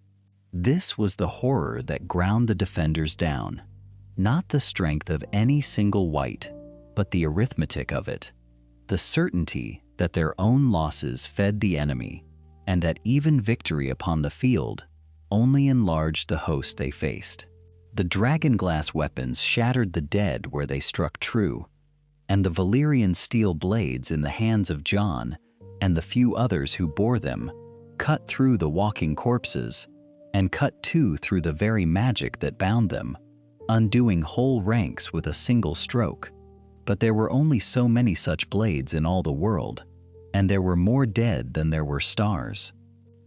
By the time the coalition reached the walls of Winterfell, the battle had become a thing of exhaustion and desperation, of men fighting with numbed hands upon frozen ground, of shield walls that bent and buckled and were reformed by whatever will remained to those who held them. It was within the castle, among the wounded and the frightened, and the ones too young or too old to lift a spear, that Margaery Tyrell revealed the full measure of what she was.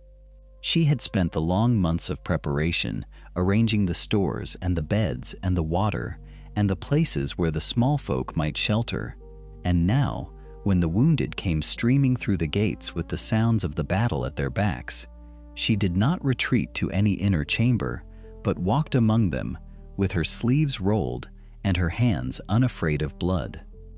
She moved through the crowded halls speaking to each soul she passed, and there was a warmth in her voice that steadied men who had thought themselves past steadying, a certainty that made the frightened believe, if only for a moment, that they might yet live to see the spring. She knelt beside a boy of the Reach, whose arm had been torn open, and she held his good hand while the maester worked, and she told him of the orchards of Highgarden and the smell of them in bloom, until his shaking eased. She organized the women of the castle into companies to carry water and bind wounds and pass ammunition to the walls, and she did this without seeming to command anyone at all, so that each person felt they had chosen the task themselves. And when a rumor spread through the wounded that the outer wall had fallen and that all was lost, it was Margaery who climbed onto a bench in the great hall and lifted her voice above the panic, telling them that the wall still held, that the king still fought, that they would not die in the dark like frightened things, but would stand and endure. And the room went quiet to listen to her, and in that quiet, a courage was born that no man there had thought remained to them. Beyond the walls, the dead came in a tide that had no beginning and no visible end, pouring across the frozen fields in a silence more terrible than any war cry, their pale eyes catching the torchlight like scattered stars fallen to the earth. Jon Snow stood upon the outer rampart with Longclaw naked in his hand, and watched them come, and where another man in another life might have felt his heart falter, he felt instead the strange calm of one who had prepared for this hour through every waking day of the season past. The lines below him held in ordered depth, spearmen behind spearmen. The Reach's disciplined formations interlocked with the hard northern men who had lived their whole lives in the shadow of winter, and behind them, the archers with their arrows tipped in dragonglass, and behind those, the reserves that Jon had insisted upon against the counsel of those who wished to throw everything at once against the coming dark. The trenches they had dug through the long weeks of labor were filled now with pitch and oil, and when the first ranks of the dead reached them, Jon gave the signal and the fire leapt up in a wall of orange that lit the whole plain and threw the advancing host into stark relief. And for a moment the living cheered, though Jon did not cheer, for he knew that fire alone would not be enough and never had been. Above him, the air split with the sound of vast wings, and Daenerys came upon Drogon, and the dragons poured their flame down upon the massed dead in rivers of light that turned the frozen earth to steam, and where they passed, the corpses fell to ash by the hundreds and the thousands,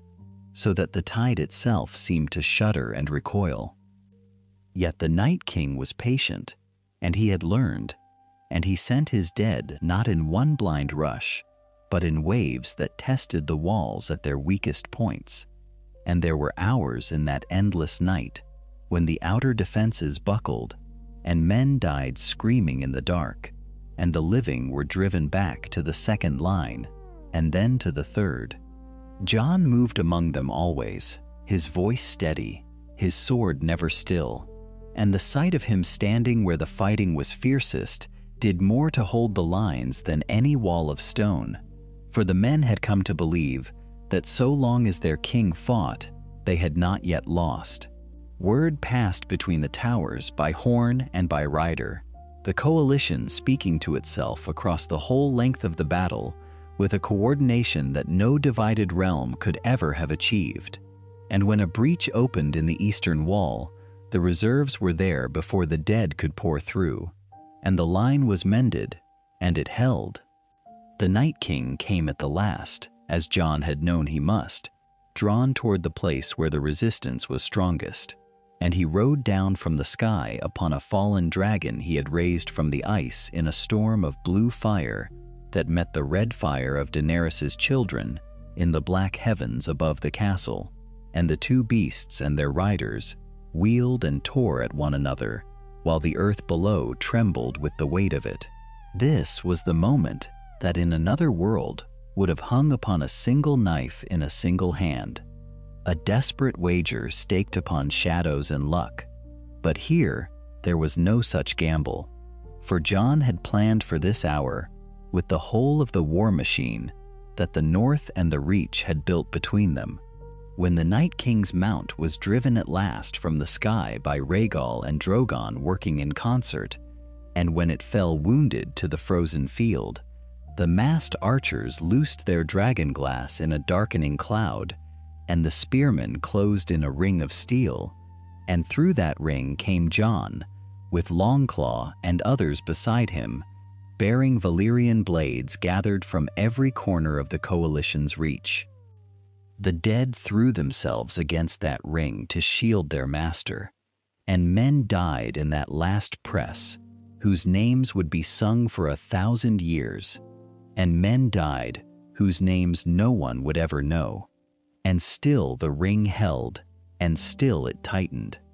Dragonfire fell in a wall behind the Night King to cut him from his fleeing servants, and Valyrian steel met the frost that clung to him. And when the killing blow came at last, it came not from Jon's hand at all, but from a massed volley of dragonglass loosed on Margaery's signal from the ordered ranks she had provisioned, 100 shards finding the frostbound thing at once, so that no man there could say which had ended it, a death by the machine of a whole people, exactly as it had been designed to be, and exactly unlike the desperate single wager. It might have been alone, but the culmination of every hand that had dug a trench, and every voice that had held a frightened company together, and every leader who had chosen unity over pride.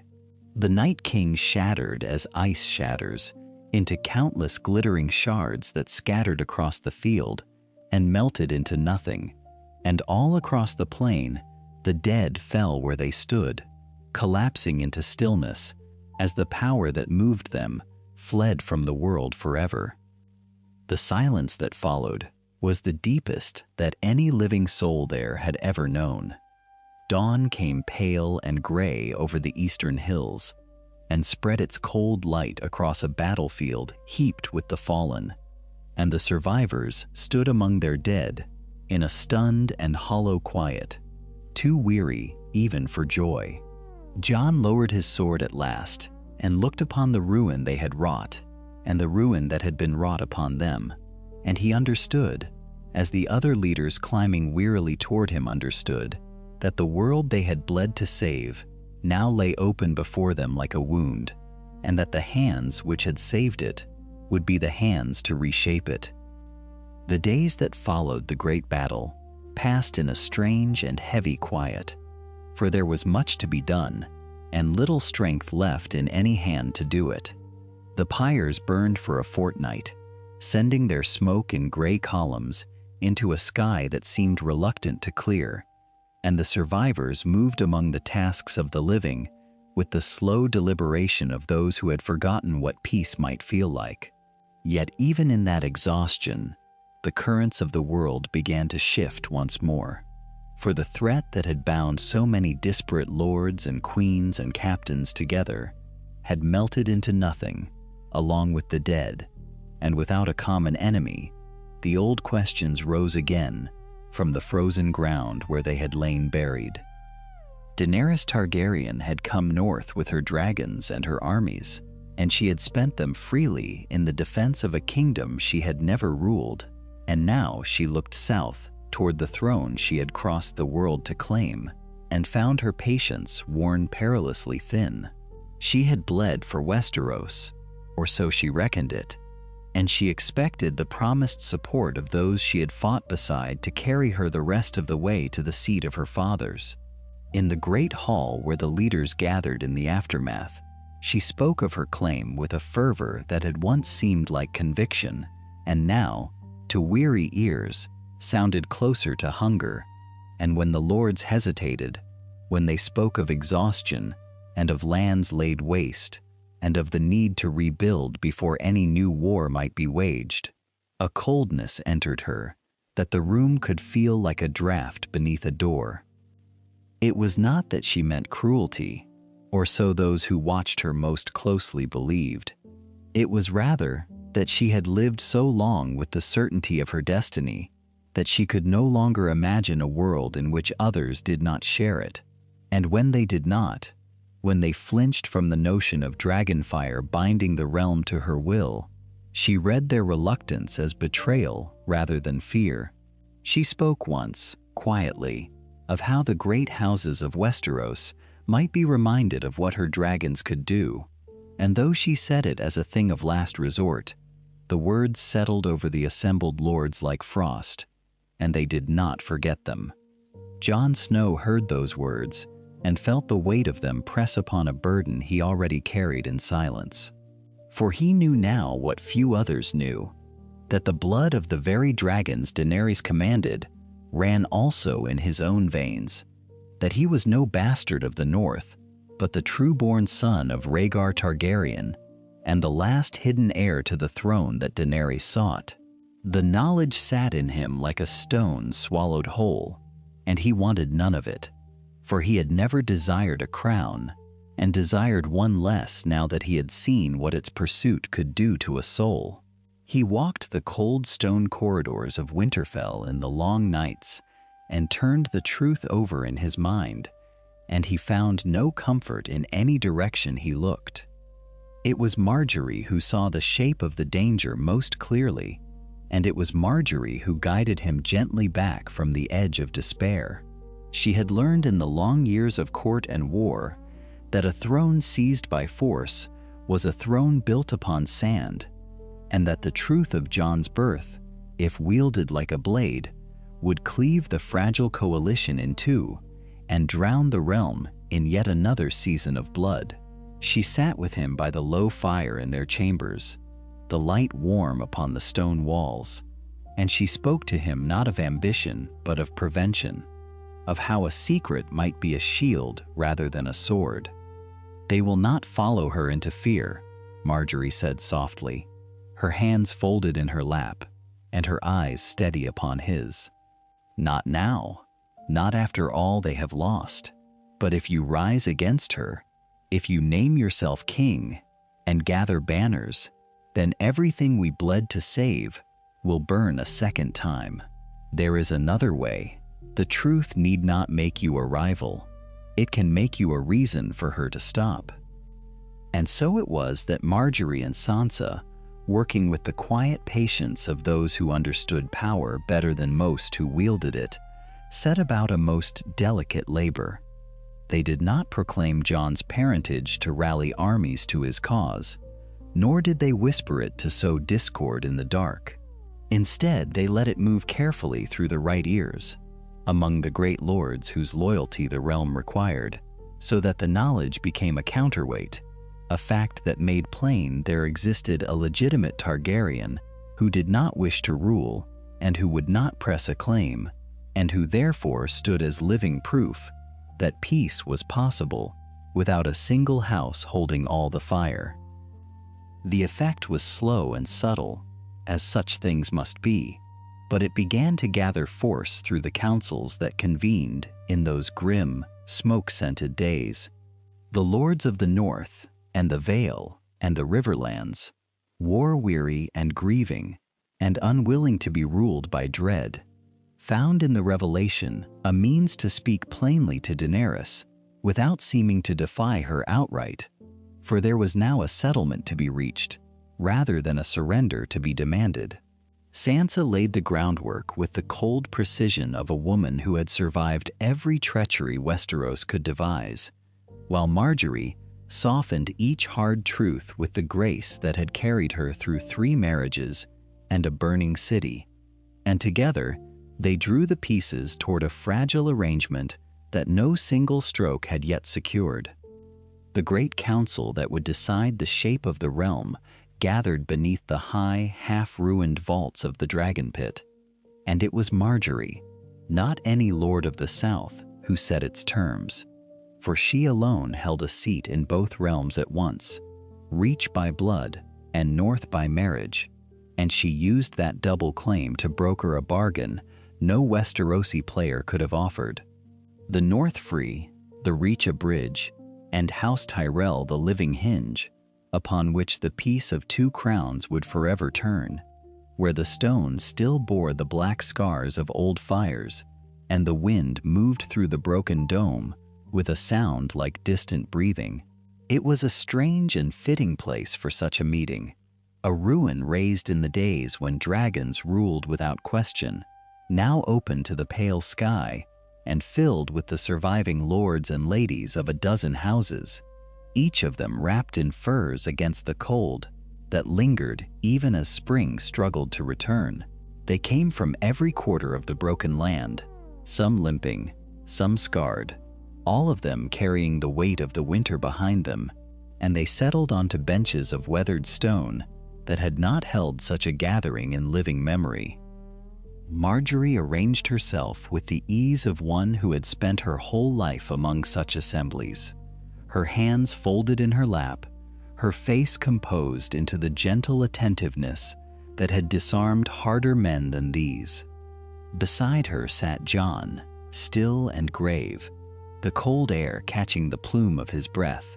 and behind them stood Sansa, straight-backed and watchful, her auburn hair bound tight beneath a simple circlet of gray iron. Across the ruined floor, Daenerys waited upon a seat that was no throne, but carried the bearing of one, her silver hair bright against the black stone,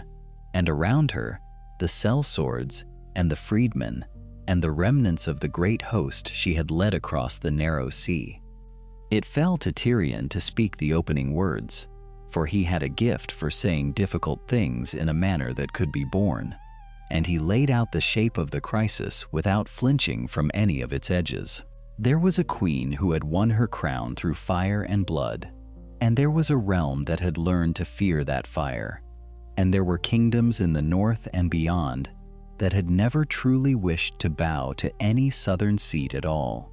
Into this silence Margaery rose, and the whole gathering turned toward her, for she had learned long ago how to hold a room without raising her voice. She spoke of exhaustion first, of the winter that had taken so much, of the graves that filled the yards of every keep from Dorne to the Wall, and she let that grief settle over the assembly before she offered them anything at all. Then, gently, as though she were merely proposing what everyone already knew in their hearts, she gave them the settlement she had spent long nights shaping with Sansa and Tyrion. Daenerys would be recognized as queen of the 6 southern kingdoms, and it was not Jon's renunciation alone that moved her to accept, but the plain sight of 3 sleeched dragons and a war-sick continent that would rise as one against her the instant she loosed them. For Margaery had made certain, through the right ears and the right counsels, that every lord present knew the North's fire would answer hers, dragon against dragon, if she chose flame over faith, her rule secured across the Reach and the Crownlands and the Stormlands and the Westerlands and Dorne and the Riverlands. And the North, that ancient and stubborn kingdom that had crowned its own kings since the Age of Heroes, would stand free and sovereign once more, ruled by House Stark as an independent realm, bound to the south not by fealty but by friendship. A murmur ran through the gathering, and Daenerys leaned forward, her violet eyes narrowing, for she had crossed the world to claim what her family had lost in Tyre, and now was being asked to surrender a portion of it. Yet Margaery had prepared the ground with the patience of a gardener who understood that the finest blooms could not be forced. She spoke of the North's poverty and its distance, of how little the Iron Throne had ever truly gained from it, and of how much a grateful and independent Stark realm might offer as an ally rather than a resentful subject. And then Jon rose, and the whole assembly fell silent, for they all knew now what he was. He renounced the Iron Throne before them all. He spoke the words plainly, without adornment, saying that he had never wished for a crown, that the blood in his veins gave him no hunger for the seat his father's father had held, and that he wanted nothing more than to serve the North that had raised him and the woman who had married him. He would press no claim, he said, not for himself nor for any child of his, and he asked only that his family and his people be left to govern themselves in peace. The renunciation moved through the ruin like a great weight lifted, for it dissolved the very heart of the danger, and the lords who had feared a war of succession saw that no such war need come. Daenerys studied him for a long moment, and something in her hardened face eased, for she saw that he meant it, that this quiet man of the North truly did not covet what she held. And so, slowly, with the caution of one who has been betrayed before, she inclined her head and accepted the terms, and the great compromise was struck upon the scarred stone of the dragon pit beneath the open winter sky. In that moment, Margaery understood that Olenna's old gamble had at last come to its fruition, for Highgarden would remain the seat of the Reach within the southern realm, while she herself was bound to the north through her marriage, making House Tyrell the single thread that ran between two crowns, a bridge that neither kingdom could sever without loss. She caught Sansa's eye across the ruined floor, and the faintest understanding passed between them, for both women knew that the settlement, however carefully wrought, was only words until the ink had dried and the oaths were sworn, and that the days ahead would test whether such a fragile peace could bear the weight of a world so lately drowned in blood. The oaths were sworn beneath a gray and open sky when the first true thaw of that hard year came creeping over the land, and the great hall of Winterfell had never, in living memory, held so many gathered beneath its ancient rafters. The old stones that had witnessed the crownings of 100 Stark kings before the dragons came now witnessed a thing that none of those long-dead lords could have foreseen, for the man who knelt before the assembled houses of the North was a bastard no longer, legitimized by the same peace that had granted the North its freedom, and the crown they set upon his dark hair was a simple circlet of hammered bronze and iron, in the manner of the kings of winter who had ruled before the conquest. Jon Snow had not wished for it, had said as much to Sansa in the quiet hours before the ceremony, confessing that the weight of a crown frightened him more than any battle he had fought, and she had told him plainly that the men who feared crowns were precisely the men who ought to wear them. When Margaery came to stand beside him, wrapped in a gown of gray and gold that married the colors of 2 houses and 2 kingdoms, the northern lords who had once eyed her with suspicion, as a rose transplanted into frozen soil, found themselves stirred despite their hardness, for she carried herself with a grace that made no demand and yet commanded every eye in the room. She had spent the long months of rebuilding, learning the names of the mountain clans and the customs of the free folk who now dwelt within the realm as subjects rather than enemies, and she had done it not for show, but from a genuine hunger to understand the strange cold country that had become her own. The wildlings, given lands in the emptied stretches beyond the ruined castles, had come to regard her with a wary affection, for she had seen to it that grain flowed north when the harvests failed, and that no man among them went hungry through the worst of the cold. The court she built at Winterfell in the seasons that followed was a thing wholly new upon the earth, blending the plain and stubborn strength of the North with the abundance of the Reach that flowed up the newly opened trade roads in a steady stream of wagons and river barges. Where once the northern halls had been sparse and grim, there were now hangings upon the walls and music in the evenings, though Margaery had wisdom enough never to soften the North into something it could not remain, for she understood that these were people who took their identity from endurance and would not thank her for turning their halls into a pale imitation of Highgarden. Instead, she wove her family's wealth into the bones of the kingdom, financing the rebuilding of the burned villages and the shattered holdfasts, opening markets at White Harbor that drew ships from across the narrow sea, and sending her own factors to establish the trade in northern furs and timber and amber that would in time make the realm rich in coin as well as in courage. Sansa, who had once been a hostage and a pawn and had learned every cruelty that a court could teach, now served as her cousin's most trusted voice, named Warden, and given charge over matters that Jon, in his soldier's plainness, had neither the patience nor the guile to manage. The two women worked in a quiet partnership that surprised those who had expected rivalry, for both had suffered enough at the hands of ambition to have no appetite for it between themselves, and they governed the internal disputes of the great houses with a shrewdness that steadily knit old enemies into something resembling trust. The Boltons were gone, and the frays reduced, and where those wounds had festered, the new peace laid its slow and patient poultice, so that lords who had drawn steel against one another within living memory now sat at the same board and argued only over grazing rights and dowries. In the second year of the reign, a child was born within the walls of Winterfell, a son with the dark Stark coloring and something of his mother's fineness of feature, and the bells of the sept that Margaery had raised beside the old godswood rang out across the frozen town, while the heart tree stood silent witness in its grove of white and crimson. The boy was heir to a kingdom that had no place in the design the dragons had carved into the map 300 years before, a sovereign north that answered to no southern throne,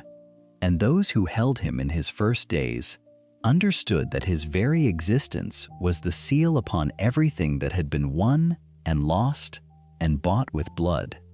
Jon looked upon his son with a wonder that bordered on disbelief,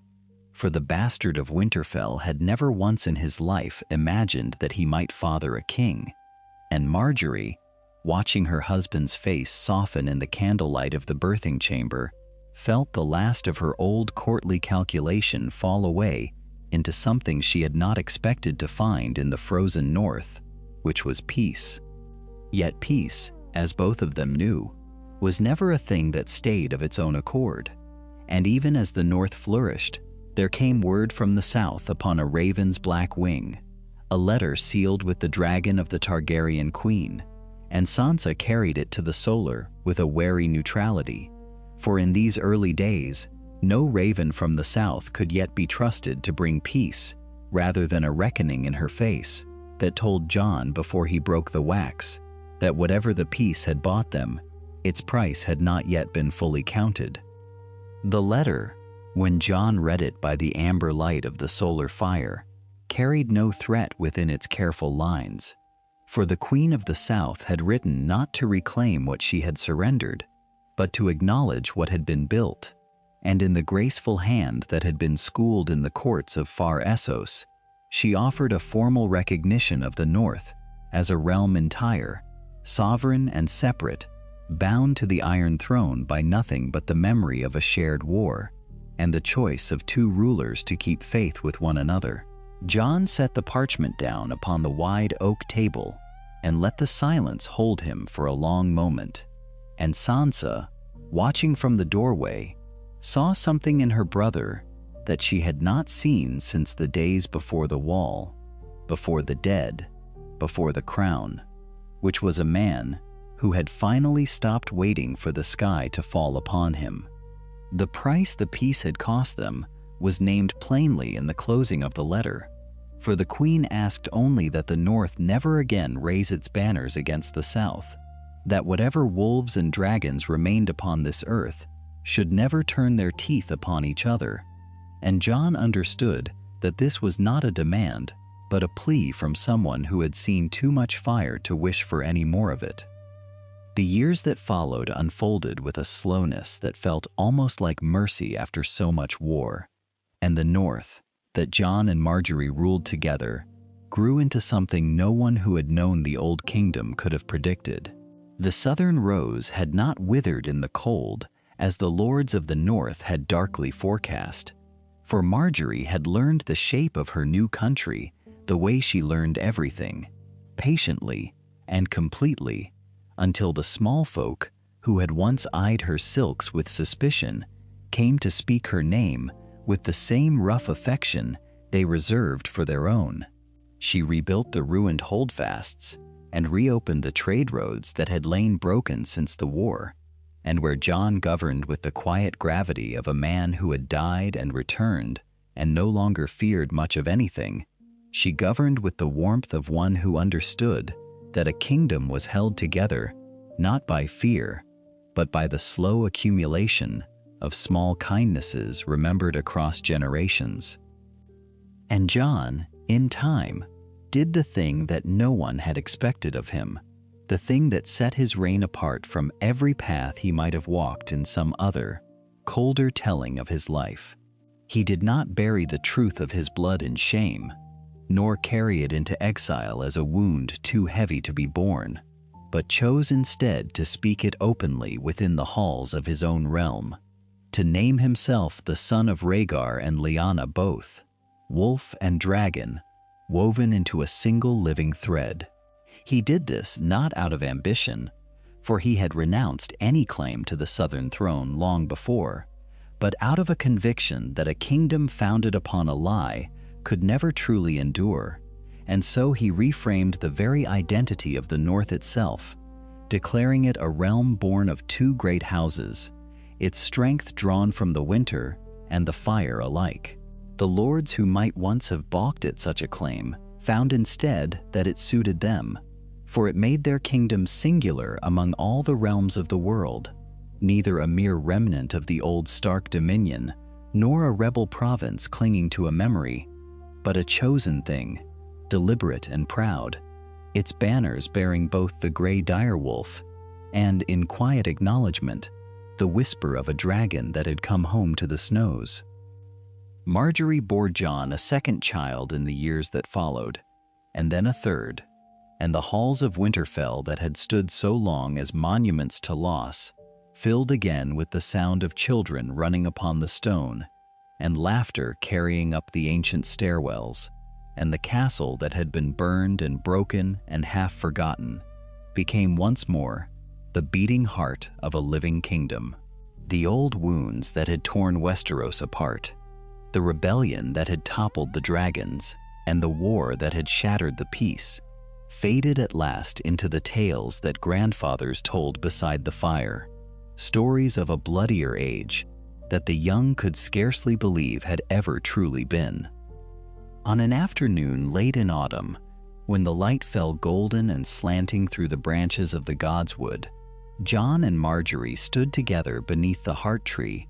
and watched their eldest son at play among the roots,